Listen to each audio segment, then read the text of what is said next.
નવોદય વિદ્યાલયમાં શિક્ષકોના વિચિત્ર આદેશને લઈને વાલીઓ રોષે ભરાયા છે। શિક્ષકો વિદ્યાર્થીનીઓને વિચિત્ર આદેશ કરતા હોવાનો આરોપ લાગતા સમગ્ર મામલે આચાર્ય બંને શિક્ષકો સામે ઉચ્ચ અધિકારીઓને રિપોર્ટ તૈયાર કર્યો છે। બોટાદની જવાહર નવોદય વિદ્યાલયમાં બુધવારે સાંજે મોટી સંખ્યામાં વાલીઓ શાળાએ પહોંચી બે શિક્ષકો સામે વિરોધ નોંધાવ્યો।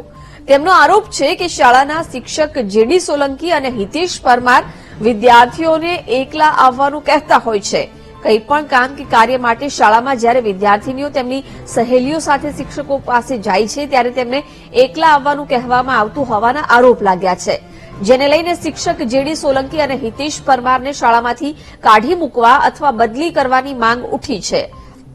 વાલીઓએ ચીમકી ઉચ્ચારી છે કે જો બે શિક્ષકો અંગે એક સપ્તાહમાં નિર્ણય નહીં લેવાય તો તેઓ પોતાના બાળકોની શાળા બદલી નાખશે। સમગ્ર ઘટનાને લઈને બુધવારે વાલીઓએ વિરોધ કરતા આચાર્ય બે શિક્ષકો અંગે ઉચ્ચ અધિકારીઓ સમક્ષ રિપોર્ટ સોંપશે, જે બાદ બંને શિક્ષકો સામે કાર્યવાહી કરવામાં આવશે। कल हमारे विद्यालय में जो पेरेंट्स ने कंप्लेंट दिया है उसी को संज्ञान में लाने के लिए हम हमारे वीएमसी चेयरमैन कलेक्टर साहब महोदया से मिलने जा रहे हैं।